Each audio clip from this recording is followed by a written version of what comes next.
So hello everyone, कैसे हो आप सभी। इस वीडियो में हम लोग CHSL मेंस जो कि 10 अप्रैल का पेपर हुआ था, ठीक है। और इसमें हम लोग बहुत अच्छे से सवाल करने वाले हैं, जैसे कि मैंने पार्ट बाय पार्ट लेकर आया हूँ। ये जैसे कि history and arts and culture है। उसके बाद हम लोग पॉलिटी देखेंगे, इकोनॉमिक्स देखेंगे एंड ज्योग्राफी देखेंगे, ठीक है। और ये जो है उसका सॉल्यूशन भी आपको PDF में मिलेगा, ठीक है। उसके बाद हम science, current affairs and sports से भी सवाल देखेंगे। उसके बाद जो है कंप्यूटर अवेयरनेस के जो सवाल पूछे गए थे उसके भी सवाल देखेंगे। उसके बाद हम मैथ्स और इंग्लिश के भी मेमोरी बेस्ड सवाल देख लेते हैं, ठीक है दोस्तों। और ये उसका सॉल्यूशन रहेगा। तो इसका PDF आपको टेलीग्राम चैनल पे दे दूंगा, वहाँ पे आप लोग डाउनलोड कर लेना, ठीक है। या फिर कमेंट बॉक्स में करना, आपको डायरेक्ट जो है PDF मिल जाएगा। तो सबसे पहला सवाल हिस्ट्री एंड कल्चर से रिलेटेड सवाल रहेगा। सवाल है कि राजा महाबली के पताल से पृथ्वी पर आने की मान्यता में केरल में कौन सा 10 दिवसीय त्योहार मनाया जाता है। देखो कितना अच्छा सवाल है भाई। तो देखो ये जो है ओनम मनाया जाता है, ठीक है। क्या मनाया जाता है? ओनम। अब इसमें जो है मलयालम महीने में जिसे हम कहते हैं कि चिंगम, ठीक है। मलयालम महीना, केरल मलयालम समझ रहे हो, केरल में है तो मलयालम। और चिंगम में मनाया जाता है, यानी कि वहाँ के एक महीना का नाम है चिंगम। ओके। हाँ। अगला सवाल है इलाहाबाद स्तंभ जो कि प्रयाग प्रशस्ति समझते हो कि ब्राह्मी लिपि को 1834 से 37 के दौरान सबसे पहले किसने पढ़ा था। तो सभी को पता है जेम्स प्रिंसेप्स पढ़ा था। अब यहाँ पे मैं लिख देता हूँ आंसर, या फिर लिखूँ या ना लिखूँ, अगले पार्ट में जो है आपको इस तरह से सॉल्यूशन दिया गया है कि इलाहाबाद स्तंभ का जो सफ़र है, जैसे कि पहले कौशाम्बी ये अशोक द्वारा निर्मित था, जो कि प्रयागराज किला 1883 में अकबर द्वारा हस्तांतरित किया गया था। अब नोट करने वाली बात यह है कि इस पर अशोक, समुद्रगुप्त जो कि हरीश सेन रचयिता थे, और जहांगीर, तीनों के लेख मिले हैं कौशाम्बी में, ठीक है। और ये इलाहाबाद स्तंभ का सफर यहाँ से स्टार्ट हुआ था, जो कि सबसे पहले पढ़ा था जेम्स प्रिंसेप ने। अगला सवाल है भारत माता यानी कि मूल रूप से बांग्ला माता का पहला और सबसे प्रसिद्ध चित्र 1905 में किसने बनाया था। तो ये हो जाएगा रविंद्रनाथ टैगोर। देख रहे हो इसका आंसर यहाँ पे दिया गया है। अगला सवाल है कि उड़ीसा और छत्तीसगढ़ के प्रसिद्ध उत्सव नुआखाई किस त्योहार के ठीक अगले दिन मनाई जाती है। तो ये जो है गणेश चतुर्थी, ठीक है। गणेश चतुर्थी के समय जो है अगले दिन मनाया जाता है। और यहाँ पे देखोगे कि नई फसल का पहला अन्न माँ समलेश्वरी को अर्पित करते हैं वहाँ के लोग।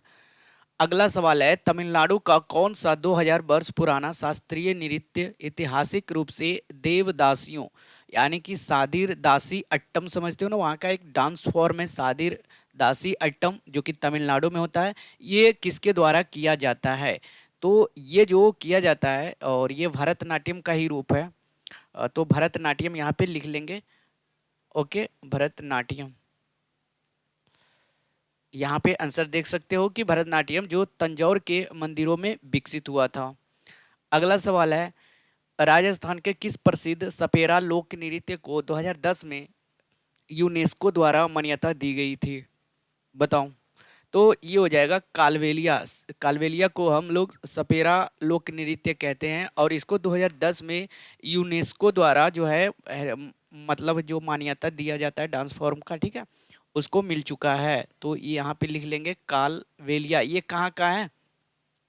तो कालबेलिया जो है आपको राजस्थान में देखने को मिलेगा और ये जो है प्रसिद्ध नृत्यांगना गुलाबो सपेरा के नाम से भी जाना जाता है। अगला जो है मुगल सम्राट औरंगजेब ने किस वर्ष जजिया कर को फिर से लागू किया था। तो जजिया कर को फिर से लागू किया था 1679 ईस्वी में।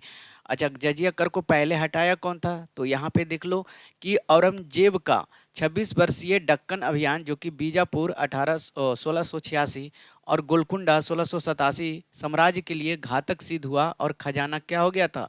खाली हो गया था। ये याद रखना उस समय। तो जजिया कर लगाना पड़ा। अगला जो है राज्य व्यवस्था यानी कि पॉलिटी, इकोनॉमिक्स एंड ज्योग्राफी के सवाल।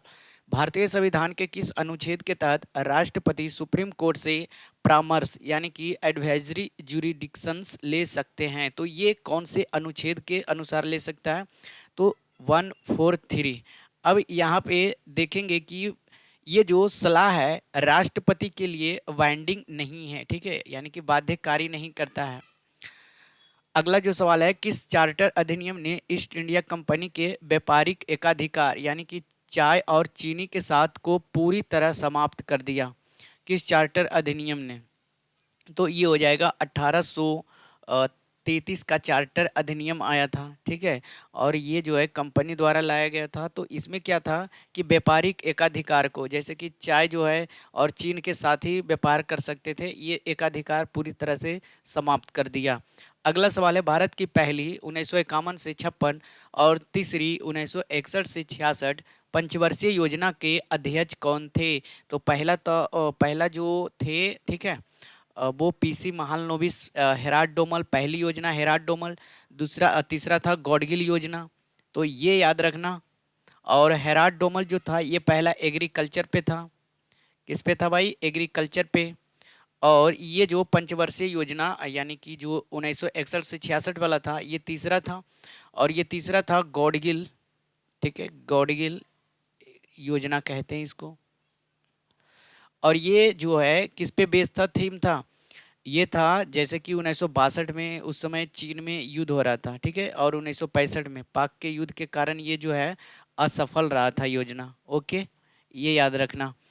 अगला सवाल है, मौसम संबंधी सभी प्रमुख घटनाएं जैसे कि बादल, वर्षा का आना, तूफान आना वायुमंडल के किस परत में घटित होता है? तो कौन से परत में घटित होता है? तो ये होता है ट्रोपोस्फेयर।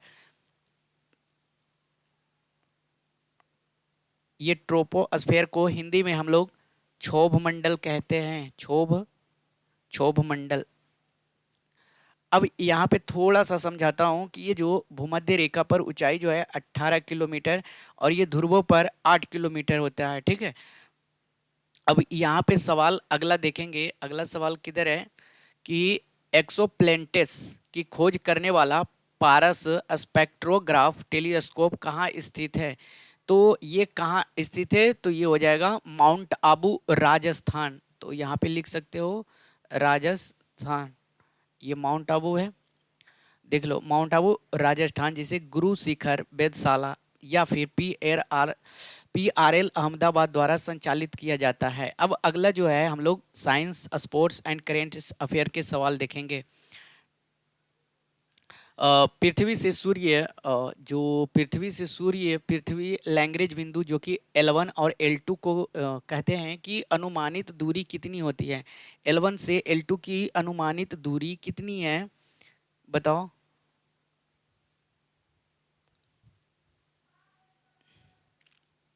तो यहाँ पे इसका आंसर बताया गया है कि 1.5 मिलियन यानी कि 15 लाख किलोमीटर है।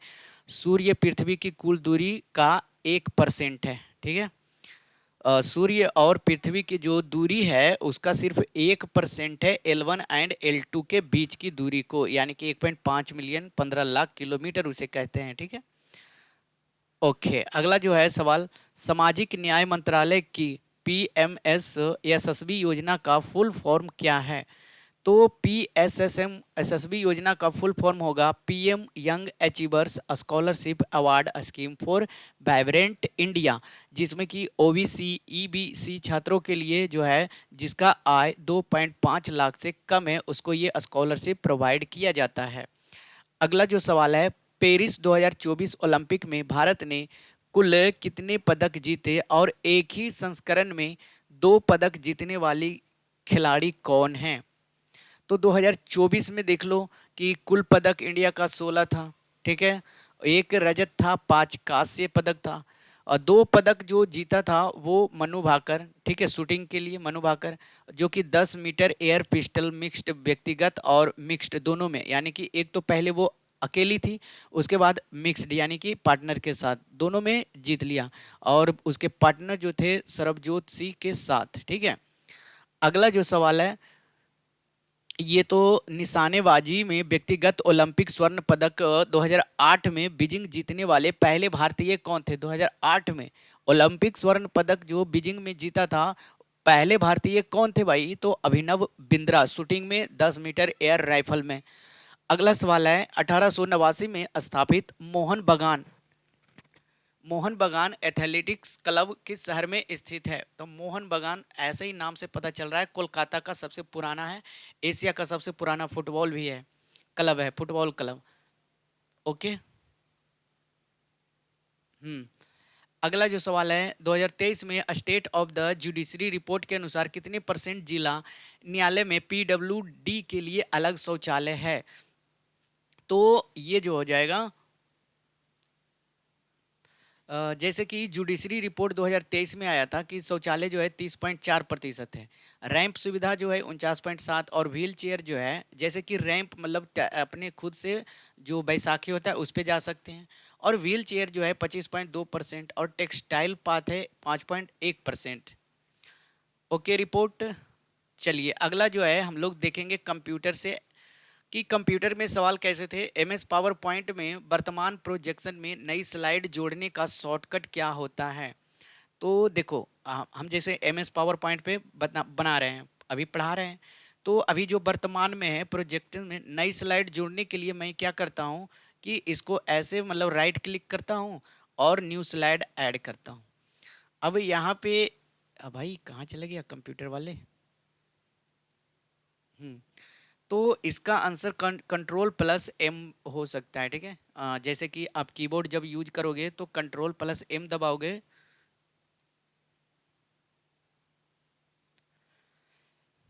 CTRL plus M. MS word में नया ब्लैंक डॉक्यूमेंट बनाने का शॉर्टकट क्या है? तो नया जो है तो एन लगा रहेगा, और एन लग गया तो एन पे कंट्रोल प्लस एन लग जाएगा। 8 MB को बाइट्स में कन्वर्ट करने का सही फॉर्मूला क्या होता है? तो सभी को पता है 1 KB बराबर कितना होता है, 1 बाइट किलोबाइट बराबर 1024 बाइट्स होते हैं। अब इसको बाइट्स में कन्वर्ट करना है तो 8 MB बराबर, तो 1024 KB बराबर 1 MB होता है, 1024 KB बराबर। तो इसको 1024 × 8 कर दो भाई, ठीक है। हाँ बाकी मल्टीप्लाई कर लेना। वेब कम्युनिकेशन के में मुख्य रूप से किस प्रोटोकॉल का उपयोग किया जाता है? तो ये इसमें वेब कम्युनिकेशन में HTTP और HTTPS का उपयोग किया जाता है। MS वर्ड फाइल किसे XML आधारित फॉर्मेट में कंप्रेस होती है? तो ये होता है डॉट डॉक्यूमेंट DOCX फॉर्मेट में होता है। ओके समझ में आ गया। हाँ चलिए, और यहाँ पे जो है आंसर दिया गया है कि अगर कंफ्यूजन हो तो कंट्रोल प्लस ए नई स्लाइड जोड़ना, कंट्रोल प्लस ए नए प्रोजेक्शन शुरू करना, और कंट्रोल प्लस डी स्लाइड को डुप्लीकेट करना, ठीक है। यहाँ पे याद कर सकते हो। और यहाँ 1 MB बराबर 1024 KB, 1 KB बराबर 1024 बाइट्स दिया गया है। प्रैक्टिस सीट जो कि मैथ्स और इंग्लिश में मेमोरी बेस्ड सवाल है कि मैथ के सवाल थे। एक छात्र 30% अंक लाता है और 12 अंकों से फेल हो जाता है, दूसरा 45% लाता है और पासिंग मार्क्स से 16 अंक कम अधिक लाता है, तो मैक्सिमम मार्क्स कितना था? तो इसका जो है सोल्यूशन इस तरह से होगा, जैसे कि आपको 30% चाहिए तो इसमें +12 अंक करोगे तो पासिंग मार्क पे पहुंच जाओगे, और ये जो है 45% लाया और मैक्सिमम जो है 40 अंक ले आया है, तो क्या करोगे? दोनों का अंतर पहले निकाल लोगे, जो है जैसे कि 30 + 12 कर लेना इधर, और इधर जो ये लाया है कि 16 अंक अधिक लाता है इसको माइनस कर देना। ऐसे करना भाई, नहीं समझ में आ रहा तो 30% + 12, और इसको जो है 45% - 16% ऐसे कर लो। अब ये जो है परसेंट वाले इधर ले आओ, 30 + 16% इधर हो जाएगा, और 45 - 12, 5 में से 2 जाएगा 3, और 3 में से 1 जाएगा, 4 में से 1 जाएगा 3। अब यहाँ पे ये जुड़ जाएगा ना भाई, 6 और 3 1 4 46% बराबर 33% आता है, तो इसको 100% बनाओ, ठीक है। तो यहाँ पे 186.6 आ जाएगा। अगला जो सवाल है साइनोनिम्स पूछा गया था कि प्रोक्लिविटी का साइनोनिम्स क्या होगा? तो यहाँ पे देखो झुकाव होता है इसका आंसर, और टेंडेंसी इंक्लिनेशन हो जाएगा। अगला सवाल था ऑब्ड्यूरेट का एंटोनिम्स क्या होगा? तो ऑब्ड्यूरेट मतलब हट्टी होता है, जिद्दी होता है, तो इसका एंटोनिम हो जाएगा लचीला, फ्लेक्सिबल, ठीक है। अगला जो है एडियम्स था कॉल इट डे और पेन इन द नेक। तो कॉल इट डे का मतलब होता है काम को रोक देना, स्टॉप वर्किंग। अगला जो सवाल था OWS से था, टैक्सीडर्मिस्ट किसे कहते हैं? टैक्सीडर्मिस्ट मतलब होता है जानवरों की खाल में मसाला भरकर सजीव बनाने वाला, ठीक है। और पेन इन द नेक मतलब होता है बहुत परेशान करने वाला व्यक्ति। रीडिंग कंप्रहेंशन से सवाल थे, ठीक है। तो ये आंध्र प्रदेश से जो मिल्क इशू एडिटोरियल पर आधारित था, ये भी याद रखना, ठीक है। जो नए हैं वो आ रहे हैं। तो अब ये जो है एग्जाम ट्रेंड कर मतलब कर ये जो है क्या चल रहा है एग्जाम ट्रेंड इसका। तो आपको सरफेस लेवल पे रीडिंग पूरे डीप में पढ़ना पड़ेगा, ठीक है। और इसका पीडीएफ आपको दे दूंगा टेलीग्राम चैनल पे, ठीक है दोस्तों। वीडियो देखने के लिए धन्यवाद।